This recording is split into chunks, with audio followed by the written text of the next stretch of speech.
is the name of the new tribe of Meghalaya? It is the high-level tribe. This is very important for us to discuss in this house.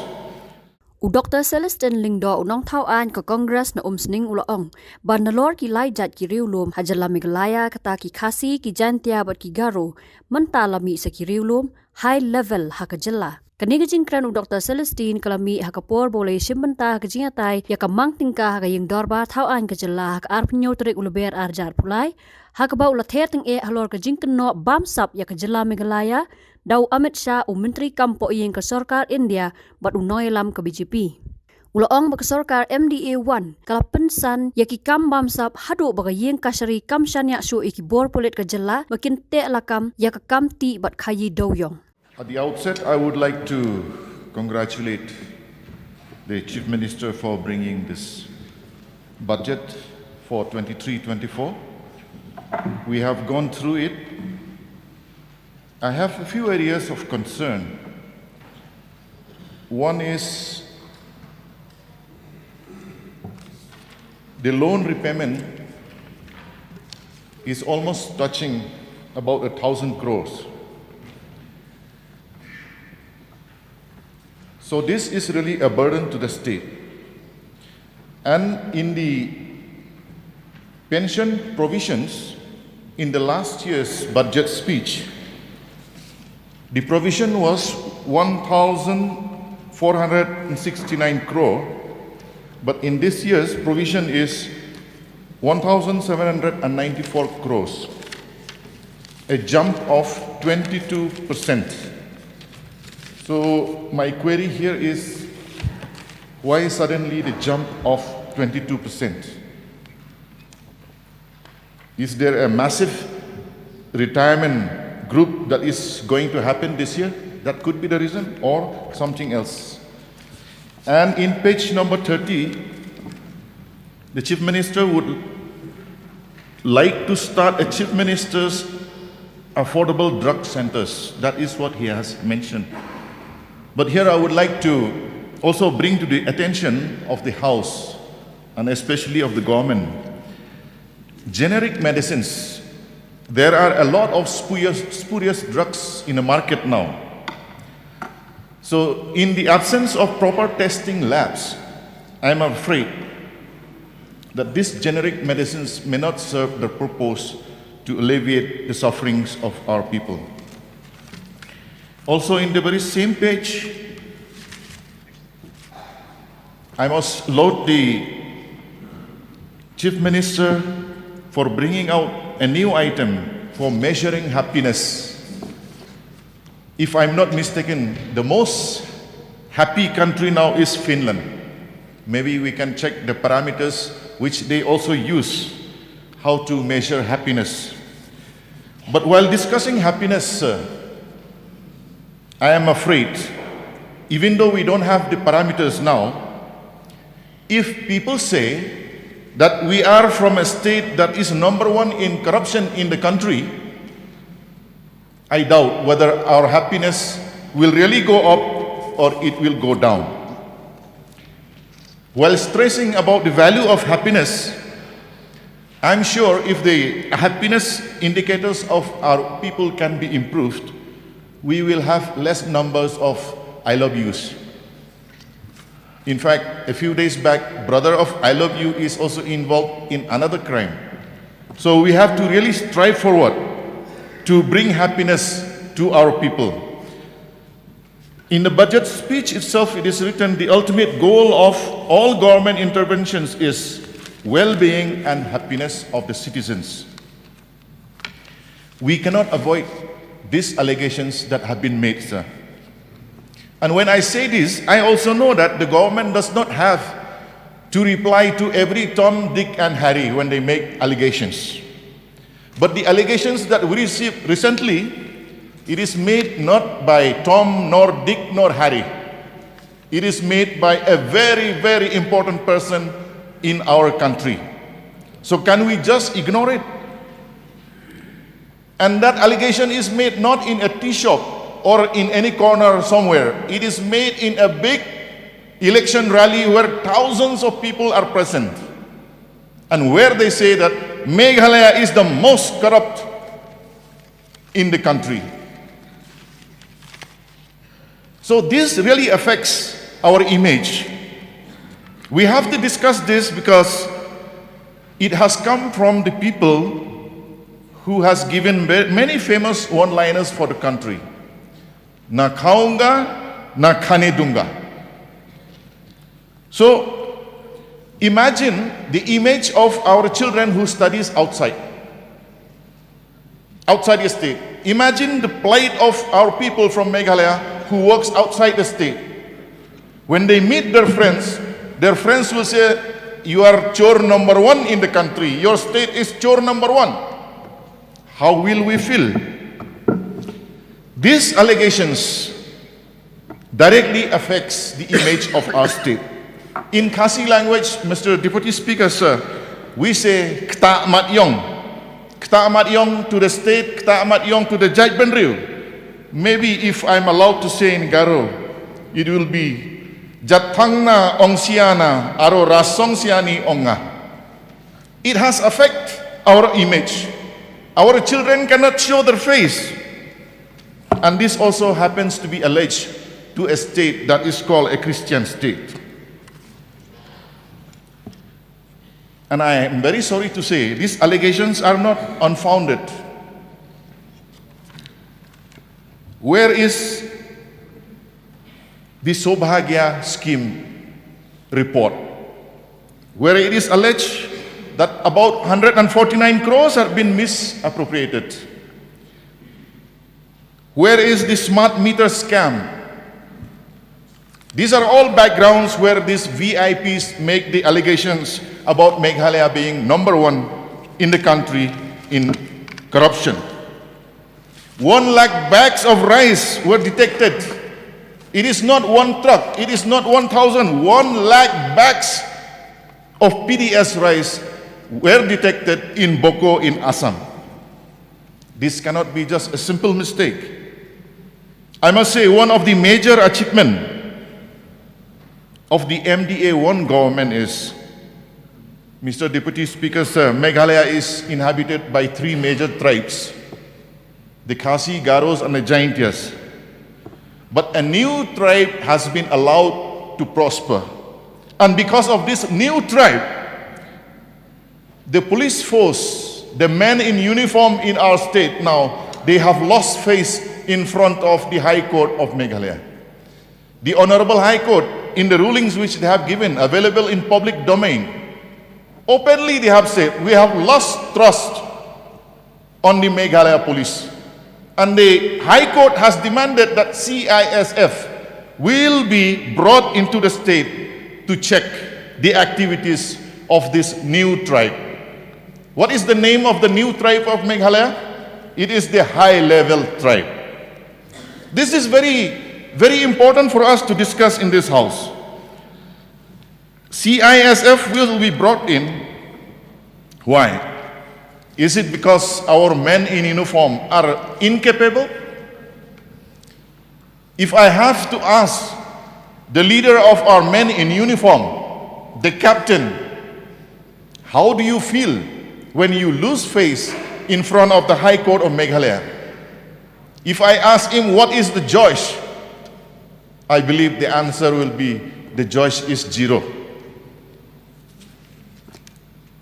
When our police forces try to adjust with all the impossible demands maybe of the people in power, this is the risk we run. We lose face in front of the court.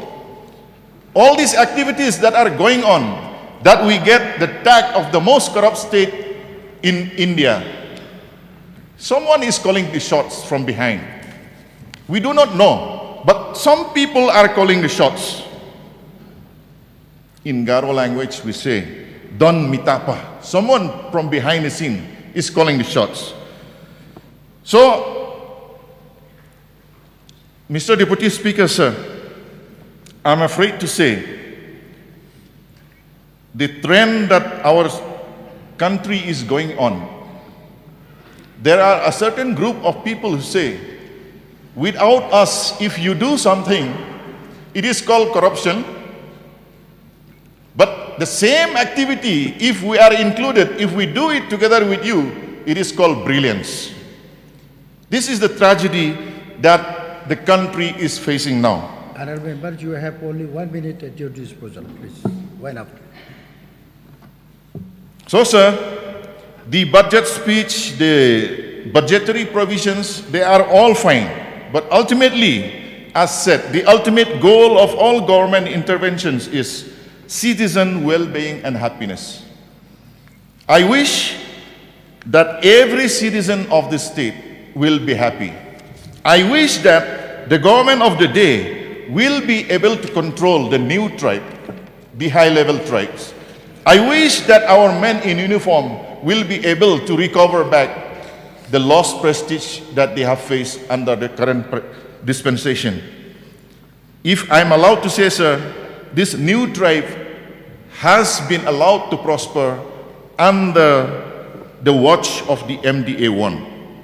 So every rupee that we all agree, every single rupee that will be passed in this budget, cut motions will be brought. But ultimately, when our numbers are so restricted, we will have to withdraw our cut motions. But then, when we withdraw, it means that we also agree to every single rupee that will be spent and mismanaged if there is no proper check and balance. This is my appeal. So through you, sir, I would like to request the government of the day, bring back the image of our people. Bring back the image of our people in uniforms. Bring back the pride that we say our state is a Christian state.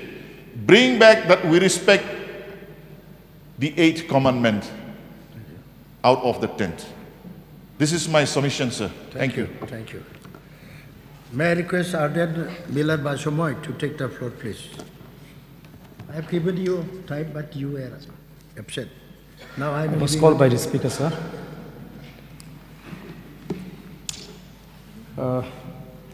So I raised to participate in this budget discussion. So at the outset, I would like to thank you for giving me this opportunity to participate in this discussion. So the other day, I was asked by a member of press, will you move a no confidence motion against this government or not? So I would like to bring it to the notice of the House that as the party belonging to the opposition, the day we see that the government decides to hold a session in 7 days only, we feel that that itself speaks volume of the fact that this government is not at all serious and sincere to face the problem of the people and in fact wants to run away from the responsibility. So which is why we start doubting the government from that very day itself. We may not move a no confidence motion against this government, but as members belonging to the site, we don't have a confidence at all. So we have been restrained as members to raise many issues due to time constraint. So, sir, as mentioned by the most senior member of this August House, that the way in which the business was conducted and the decision taken by the Speaker to not extend the time has really hurt the sentiment of the members belonging to this site, sir. So, in fact, we've got a lot of issues. We want to talk about the reservation policy, we want to talk about the killing of late Chesterfield. Thank you, who was the former General Secretary of the HNLC. And there's a lot of issues that we want to raise. And I'm happy that after we tried and we failed to raise the issue of roster system in the House, that it has stirred up the discussion in the state. And I have seen the observation of one of the leader of one leading political party in the state, which try to discourage us, as it will amount to our opposition to the decision of the Honorable Judiciary. So I would like to express in a very categorical term that when we decide to raise or to speak on the issue of roster system, we don't have any intention or ill feeling against any particular community. And I would like also to express very clearly that we are not against the roster system.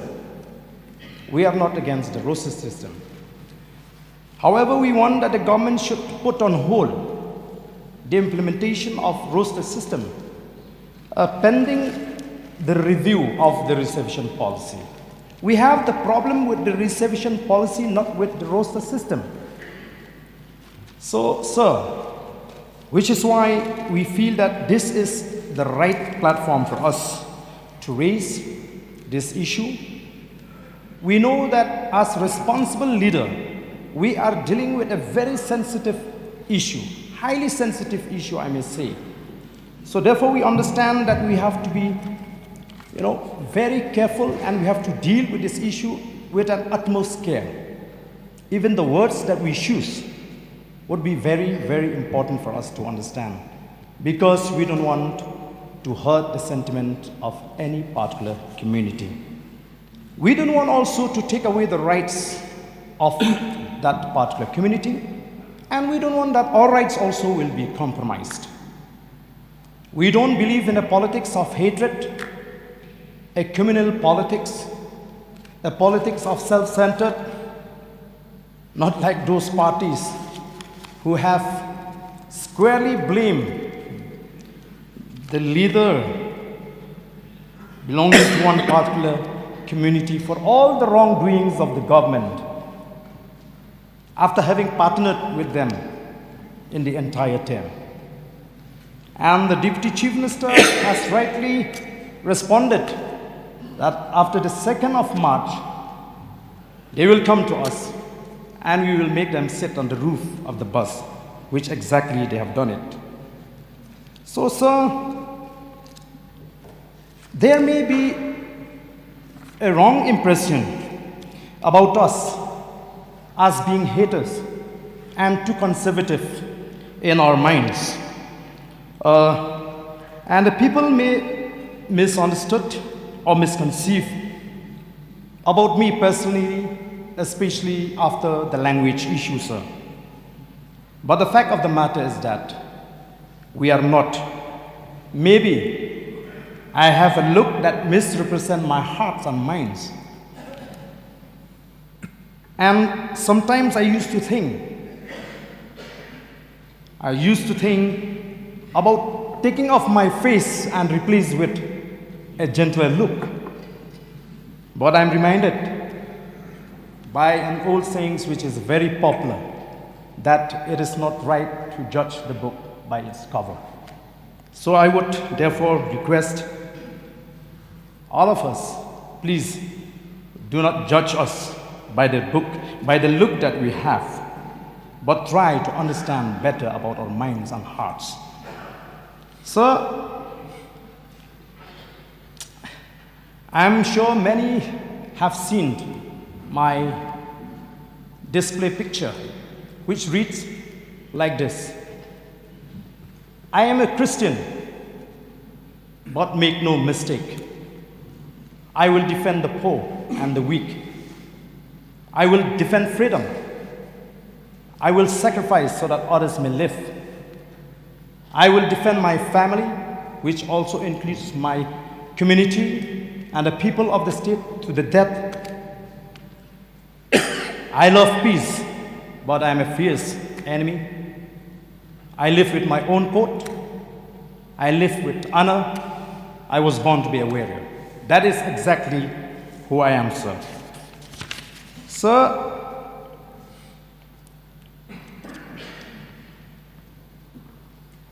I don't want to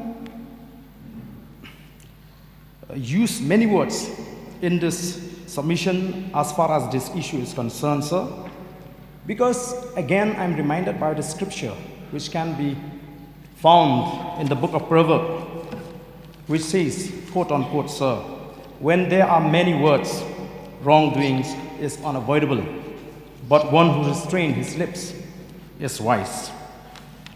Sir, without an iota of doubt, I can say that the decision of our leaders to fix the reservation policy, 40 for the Khasis, 40 for Garos, and 20 for others, were done thoughtlessly and hurriedly. The rush on the part of the Khasi leaders to agree on this arrangement perhaps was due to the fear that their dream of a statehood may not be materialized. Or maybe they have overlooked the difference in the size of the population. So,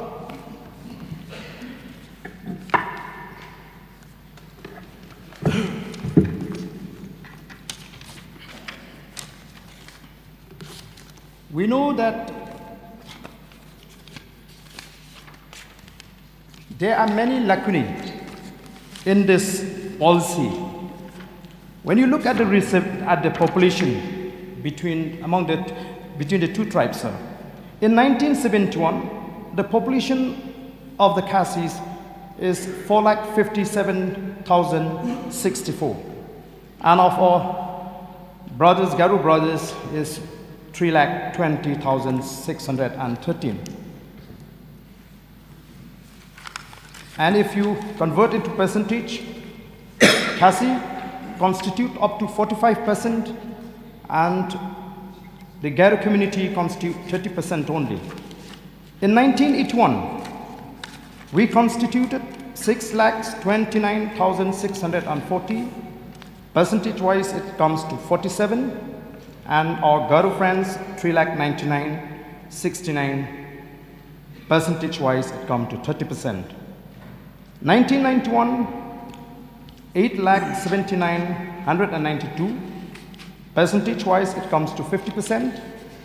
And our Garo friends, 5,47,690, 37%. 2001, we have 10,91,087. Percentage-wise, it comes to 47%. Please wind up. Time is limited now. I have given you 10 minutes. You didn't tell me the time, sir. You just called me. 10 minutes. You have already exceeded the time. Why don't you allow me to finish, sir? This.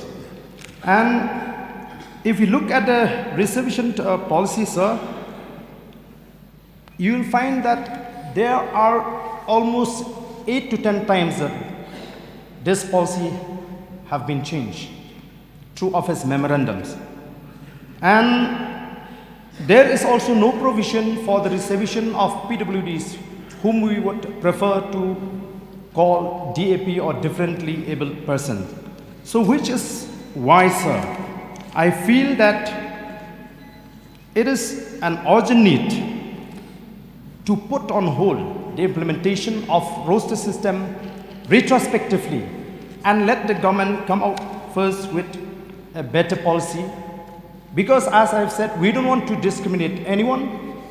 And if we go by this policy, we find that changes have been brought also to allow people from outside the state to avail this benefit, sir. So, sir, I feel that if our leaders in the past, from both the community can come together for the formation of the state, why can't the present leadership from both the communities sit together and discuss and come up with a better policy so that we will not allow the vested interests, political activists to vitiate the atmosphere further. So with a deep sense of concern, sir, in fact I want to touch on the budget also, sir, but since again I've been asked to sit. So coming to the budget,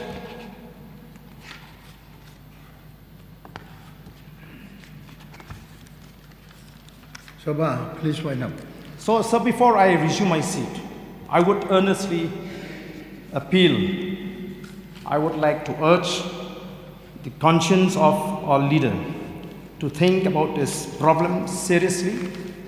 And as I've mentioned, that we are not against the roster system, but we feel that that can be put on hold pending the review of this reservation policy. So since I'm not allowed to continue, sir, I will resume my seat.